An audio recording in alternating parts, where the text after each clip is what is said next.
The show is where you're getting started. Tell us about yourself. Okay, Brian, it's great to be here. Again, I'm a big fan. I'm happy to speak with you. My name is David Fursai. I run my own independent sales repping firm in New York. New York, New Jersey, and the Northeast are some of our territories. Ruben was my father. He started the company in 1992 after being in the industry, or a few of the different industries, and he was starting to become on the manufacturer side, hiring and firing and managing reps across the country. He wanted to be his own boss again. Yeah. So he's been in sales for such a long time, and he wanted to do it himself. So he said, I'm going to start my own repping firm. I know what these manufacturers are looking for.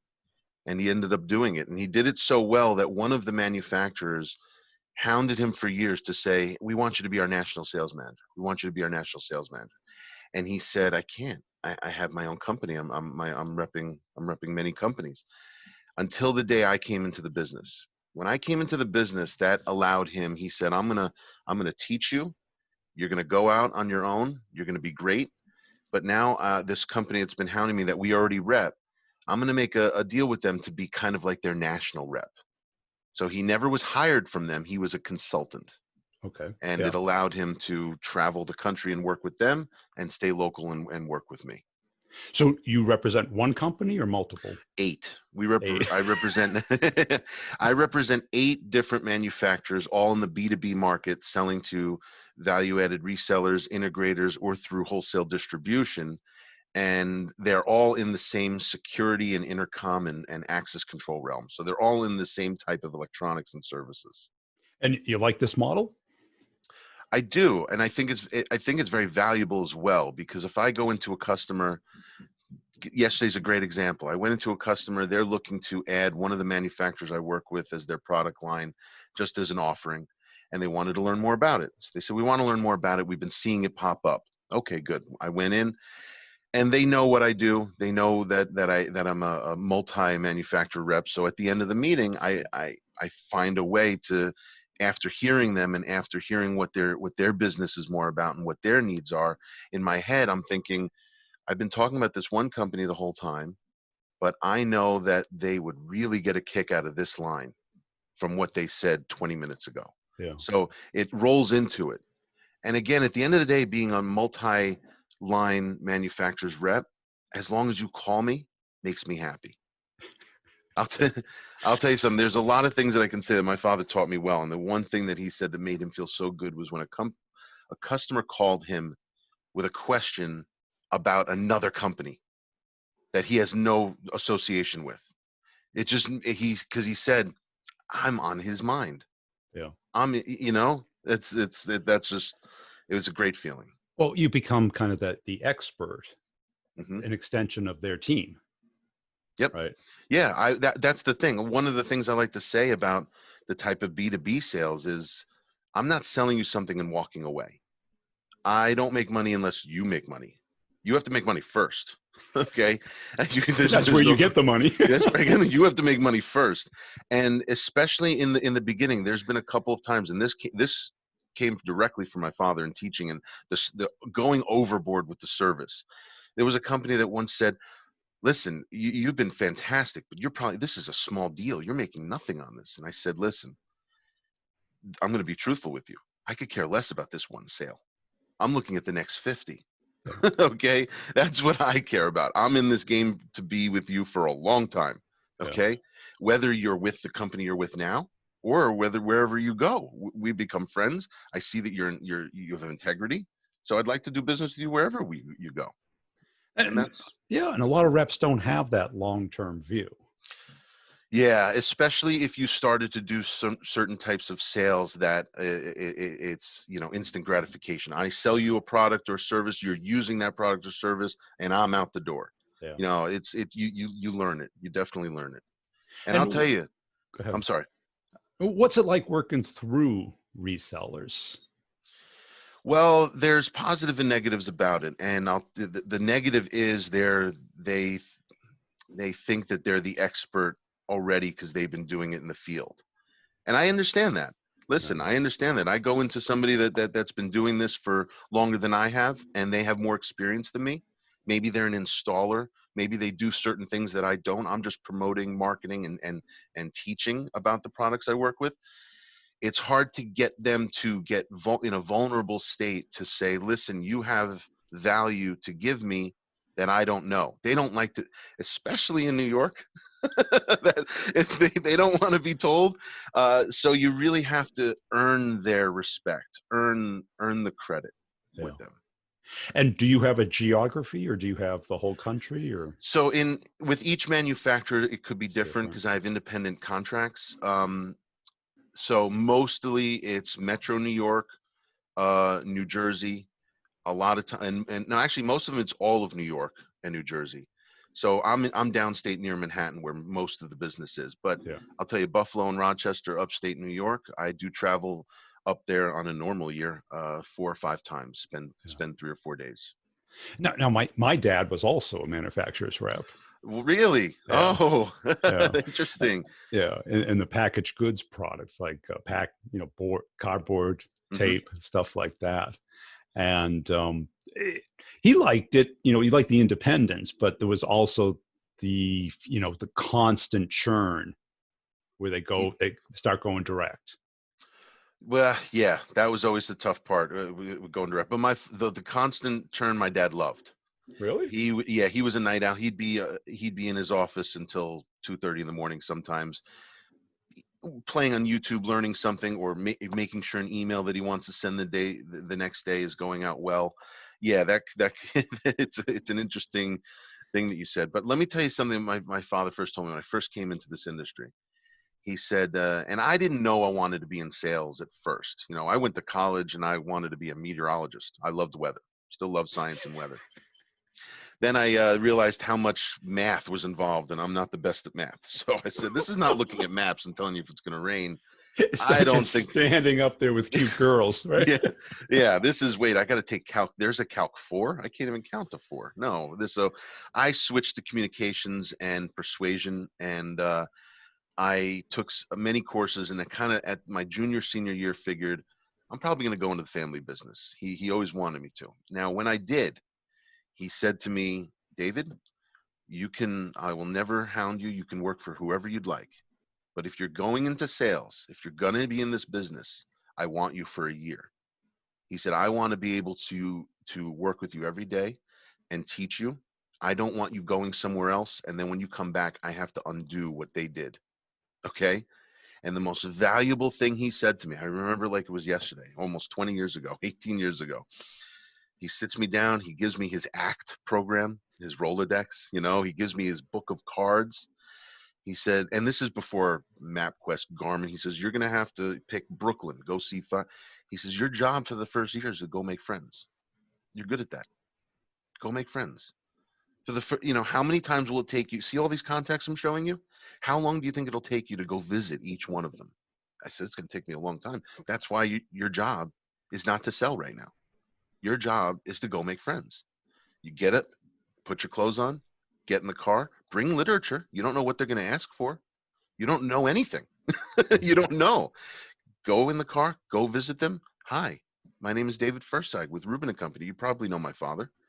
I just wanted to introduce myself, say hello. I'm still learning. Never pretend you know more than you do. That's a big thing, and I still do that to this day. I'm always nervous that a customer is going to catch me thinking that I know more than them, or I'm trying to teach them something where I'm wrong. I put my hands up and say, if I don't know the answer, I will get you the answer. That's for sure. But yeah, that first year, he said, just go make friends, and then you know, first year, travel around. Your job is to make friends Yeah. because you're going to be doing this for a while. You need to have friends. And I was always worried about, I don't know the products. I don't know this. And he would say, that doesn't matter. Go make friends for the first year. Now, in hindsight, I know in his head, he was thinking, it's not going to take a year. But I would go, he didn't want me to go in thinking I had to do too much. Right. That wasn't the job then. The job was to go make a name for myself, use his name because he's been in the industry. So I would go around. Hi, my name's David Fursag with Rubin and Company. You know my father? Yes. Oh, you guys rep this. after just a couple of months, I started picking things up. I started, and then I would come back and say, oh, this guy was interested in this. This is what I need to do. This is what I need to get. So anybody new in the industry, I owe the big piece of advice I get, especially other industries that are, small but big industries. In the beginning, don't focus so much on that. The Focus outcome. on making the relationships. Yes. And another thing that I do, and my father says that I do better than him, when it comes to our managers, working with the managers, I always involve them. I copy. I've been told, David, stop copying me on all your emails. Okay. And I do that. And someone said, why do you do that? And I said, listen, if I fail, I don't want any, I want to know the reasons. If you see what I'm doing every day, it gives you the opportunity for 2 weeks after as a manager to say, David, I'd like to talk to you. You're not really getting where we want to be. And I see why. Yeah. But I don't keep them involved, they don't know. They don't know how, Right. If I Well, was very confident myself and knew that I can sell $1 million, I wouldn't have to copy anybody because the numbers would speak for themselves. well, I think your dad was brilliant in the go out and make friends, because you're right. He knew it wasn't going to take a year, but it took the onus off of you of selling. Yeah. That your job is not to sell at first. Yeah. Just become known. Yeah. The end goal is to get the sales. The end goal is to create revenue for the company. You make money off commission. That's the end goal. If you put that as the step one, you're going to fail. Right. So you gotta do other things. And I have to say, before I go on, if he was sitting here next to me, he would be talking about his mentor. Okay, his mentor, again, a guy named Artie Geller, who was a electrical wholesale distribution sales manager. My father put it this way. He could sell ice to Eskimos and all those different types of things you can say. My father said that Artie had a way of talking with people, but even tough customers, that was what he was best at. He would be able to tell a customer to go to hell, but in a way that they would look forward to it. That was his big difference. So, well, I think people overlook these skills. yeah, it's friendships. It's just being social. Maybe not social media, but Being a everyone says human. human. Right. My dad says everyone said to me, oh, your dad had the funniest jokes. He had the funniest jokes. He was the jokester. My dad always had a joke in his head. And he said, David, I'm not into sports. He wasn't like, I'm a little bit more into sports. He said, you have that. I don't have that. So I said a long time ago, when I'm at a convention and everyone's talking about the ball game or this and that, I got to bring it back to something that I'm good at, something that they remember me on. So he was always the jokester, always had a joke in his head. And And I think too many people think, well, I'm not a comedian or I'm not a big sports fan. But you can talk about music, you can talk about weather, you can talk about probably not politics, but current events. it's just making it personal, making It's it personal. breaking the ice.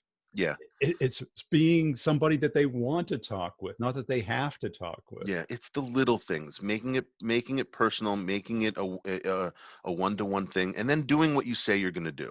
Yes. And which is following up and getting back to them with an answer, even if it's an answer that they don't like or want to hear. Yeah. It's, listen, I hate to tell you this, but you remember what you asked for?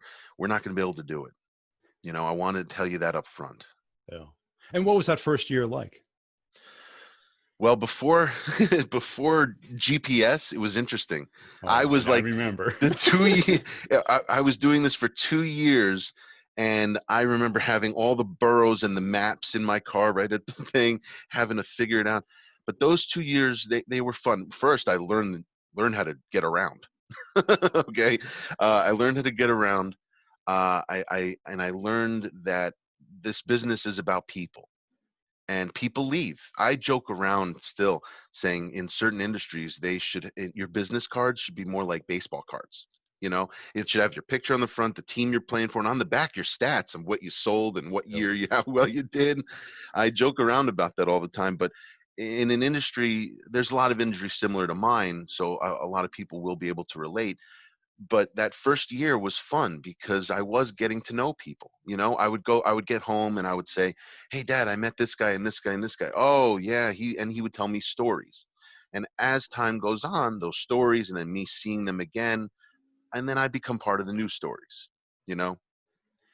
And he But was every probably helpful and, honing your BS meter and knowing. yes. Yeah. Oh, and there are a lot. Yes, no, and he explained there's no, I would ask him a question, he would say, there's no set rule. There's no set, everyone's different. So you give you two examples. I say to a lot of people, especially in the beginning of sales, advice I give, because I like to give advice to my customers because they're salespeople. Okay. So sometimes when they ask for advice, I'd like to say, here's just one little example. You're making a phone call, get off the phone with them before they get off the phone with you. Okay. You don't want to be known. If they get off the phone, oh, I had so much stuff to do. Oh, I was on the phone with David for so long. You know, always get off the phone unless, and there's exceptions, unless you get that type of person that I like to call a talker. They love to tell stories. They love to talk. And those you have to feel the conversation out. You know, unfortunately, it may cost you your time, Yeah. but you have to let them go. But majority of people who are busy in the day to day, I really, it's like an art form. When is that conversation getting to the point where am I wasting your time? Diminishing return. Yeah. And then it's what, you know what, I got a bunch of things to do. I know you got a bunch of things to do. I'll send you an email. We'll talk about the next time we can get on the phone. All right. Yeah. I have work to do for you. Yeah. So everyone's different.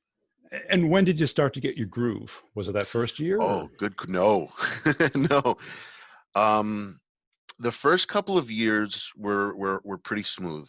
And then there was something interesting where we would argue a lot more because I was becoming a teenager in the sales business, meaning I thought I knew everything, but I Cocky. didn't. Yeah. So we would argue a lot more, a lot more. There was a few years where we were arguing a lot. We never took it personal with business, and then there was the love. Okay, and then I would say about 5 years ago, I noticed that we're not arguing anymore. You know, and I think it was because that time evolved so much to the point where there were certain things where I took over that he didn't even know what was going on, so there was no reason to involve him. Obviously, there's the YouTube era, social media, LinkedIn era, where he was a little lagged about it, and I took over where he was coming to me for advice on how to do certain things with it. And I think that as he got a little older, he was understanding. He loved to tell people how proud he was of me, and I know that, and I'm grateful for it. And I would say 5 years ago, 5 years ago, he saw the torch was being passed. Yeah. He was still the man. Oh man, you should at a trade show, especially with a bunch of old colleagues. And my dad was up until he passed 75 years old. And last year, being at trade shows in Vegas and in New York, and at the bar, he would 4 hours of sleep. Yep, let's get up and do it again. He loved it. Yeah. Loved it. And there's a lot to be said for that longevity within an industry. That when you know people for decades. Yeah, well, it can go the other way. Some people True. have the negative a negative reputation for that. But yes, when you're in an industry for so long, you're building your own reputation. It's in your hands, Yeah. and you can always change. You can That's it. always. And it is weird when you start to see your colleagues' kids. I know. I know. I know. Wait It's a happened. second. It's happened. Yeah, and I've actually able to build some relationships from that. Yeah. Because there is there's a talk about it. There's a customer that I've been dealing with now recently, and I met him about 3 or 4 years ago, and I know they're a family-owned business. And there's been times we're at lunch, and we would talk. How are you getting along with your dad? Is it difficult? How do you find it? And it's similar stories. And I find that the parent always feels that the child knows something that they think that they know, just because they're the child. Yeah. They don't treat their child like a standard employee, and vice versa. And there's positives and negatives to both, of course. Yeah, but you contrast it against like the classic corporate thing. You come out of school, you become what they call sales development rep today. Yep. You get the CRM and a script and of Yep. KPIs. and a manager who probably has less than 5 years experience. Yep. Yep. Who got the job from another department that they did well in, but they wanted to make more money, so they put them in sales. Yeah. And, the coaching is on activity, not on skill. Yeah. Yeah. And again, well, that's one of the negatives being a multi-line manufacturer's rep is I like that I'm my own boss. Nobody really is my boss. But then on the other hand, I have 8 other bosses because in their head, they're my Rep. boss, Yeah. and you have to work with each one individually. Each one wants different things. Each one expects different things. Some of the seasoned vets you can tell will know the game and some of them don't. So you have to almost help them in a way that they're not asking for it, but you're helping them. Yeah. And how about the longevity with them? How long do they typically last with you before they go direct? What do you mean go direct? Hire their own rep as an employee. Oh, it varies, but I usually last pretty long, but I see it a lot. Yeah. I'll give you a quick example. I remember there was years ago, we're a new manager. We're on our first phone call. I'm driving, and I said, this is an important call. I pull over, get into a parking lot, and I remember him saying, "Now listen, you're just a 2-man shop, in an area where I personally feel." And this guy came from big corporate America. He came from one of the bigger companies in our Yeah. industry, and he says to me, it's going to be difficult, to keep you. I know your numbers are pretty good right now, but we're going to be expecting a lot. And I said, okay, yeah. I said, all right, well, I'll keep you in, and back to the emails. I said, listen, I'm going to copy you on some of the emails. I want you to see how I do it. When next time you're in the area, let's spend the day together. I want you to see what I do. Within 2 years, he says, you're the best rep I have. He says, hands down, I wish I can clone you. I said, the problem is I can't clone myself. I remember our first conversation. You thought that a 2-man repping group wasn't going to work in that area. You were looking at the 5 to 10 to 15 repping firms. And I said, the problem with your thinking was that more people, more coverage, better. Let me tell you why that's not true. First of all, you don't know who those 15 people are. Right. Second off, is those companies are repping 5 times the amount of companies, and you are not a glint in their eye. And he Yeah. said, no, you're right. I didn't think about that. Well, that's it. You go to get heart surgery. It doesn't matter how many surgeons are there. You want the surgeon. You want the surgeon there. You want the right one. The right one that's going to do the right job. Yeah. Yeah. But But I like the industry. It's being in sales. I love the interaction with people. I love, before the pandemic, going to visit people and able to build a reputation on, I would walk into a place unannounced. My father was able to do this, and a lot of people don't like unannounced visits. right, drop Okay. bys. Drop-bys. My father was great at it because I literally would walk in. Hey, just I was in the neighborhood. I wanted to stop by. You guys are busy. I'm leaving. Literally leave. Again, just like the phone call. They know in their heads that you're respectful enough, and if you leave, if you're not going to give them the time, no one's feelings are going to be hurt. Yeah. There's always next time. Right. And because like my dad and his posse, right? Mhm. When they came by the house, it was just, you could just tell they were professional sales guys. They told stories, they were engaging, Yeah. everyone was laughing. Yeah. And you see why that when they go into a company, people want to talk with them. Yeah. Yeah, it's that type of person. It's a type of breed. You see it at the trade shows. You get fooled because then you see some of the actors at the trade shows that are just running scripts and lines, and then you see the ones like probably your father and my father that were there for you're on your feet for 4 days. It's not It's easy brutal. work. It's brutal, but I know deep down he loved it because a lot of times that's where you see the people that you've spoken to, but you saw them last year at the same place Yeah. and they genuinely like each other. Oh, hey, how you doing? I'll tell you a story, a quick one. I was at a trade show. We were just walking in, and this guy that we only see at trade shows, about my dad's age, but at the time he was 70, 5 years ago. They're standing there, and my dad, the jokester, says, I got a joke for you. She starts telling a joke. So there's 3 of us just standing there in like a little triangle. And I've heard this joke a million times, so I'm doing this. And then it dawned on me. My dad told the same joke to the same guy last year Years at the ago. same show, and I look at the guy. He has no idea. The joke finishes. They both laugh. They hug. They kiss. We'll see you later. I said, Dad, do you realize I think you told him that same joke last year. He said, did I? Did he realize? I said, I don't think he realized. He goes, who cares? A year's a long time. Oh, yeah, a year's a You long heard the time. joke a million times, so you remember A million times. it. Yeah, What do you wish you learned earlier in your career? good question. A few things. Number one is that you're never going to learn everything, especially in technology. I remember thinking, like, I want to know it. I want to know what to do. Well, you're never going to know it. You're going to be able to get as many tools in your suitcase as possible, and you're going to use them the best you can. But knowing everything as technology evolves, it's never ending. Yeah. It's always happening. And where do you want to take your career? Is this your life? This is my life. I mean, we were planning to start to add a junior salesperson. Yeah. In January, we were talking about it. After everything that's happened, it's just not feasible, and we need the dust to settle, just Yeah. because we don't know what's happening in many industries across the country. So, Yeah. my idea is to strategically have. I said junior salesperson on purpose. I know that's like an old school type of thing to say, but my father's days in Newton, he explained how he was taught, and I want to do it the same way.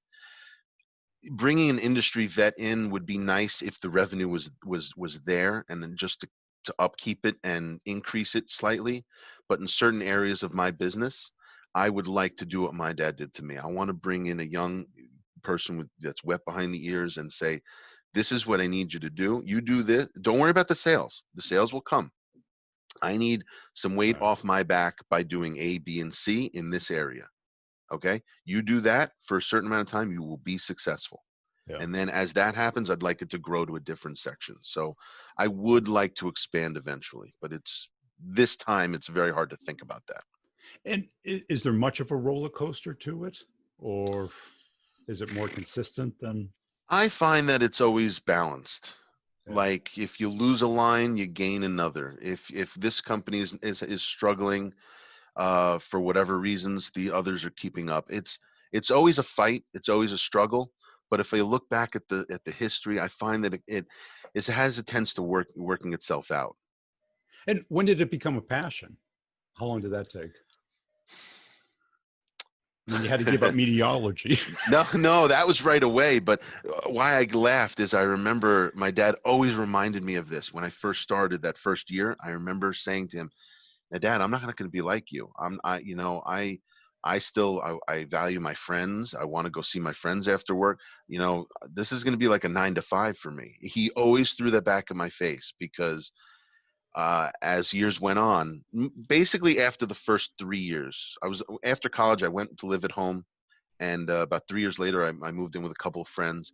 And then he saw emails happening at 10 o'clock, 11 o'clock, 12 o'clock at night. And he would always reply, hey, well, how's that 9 to 5 working out for you? Yeah. So I guess over time it gradually increased, the passion for it, the waking up and saying, how am I going to make money today? Yeah. And I know it's not instant. I know it's, people ask me all the time, I come home, my father-in-law will say, oh, did you make a sale? I'm like, it doesn't work like that. No. But I know that if I do something positive today, take these steps and follow through, hopefully in a month or two, things will start to roll into place. Yeah. Cool. Hey, it's been a fun conversation. Where can people go to follow you? Well, our website is www.rubenandco.com. I'm on LinkedIn, David Fursag. I love meeting new people and seeing new people, and meeting you has been the highlight of my month. This is fantastic. I love your videos. You need more in your life.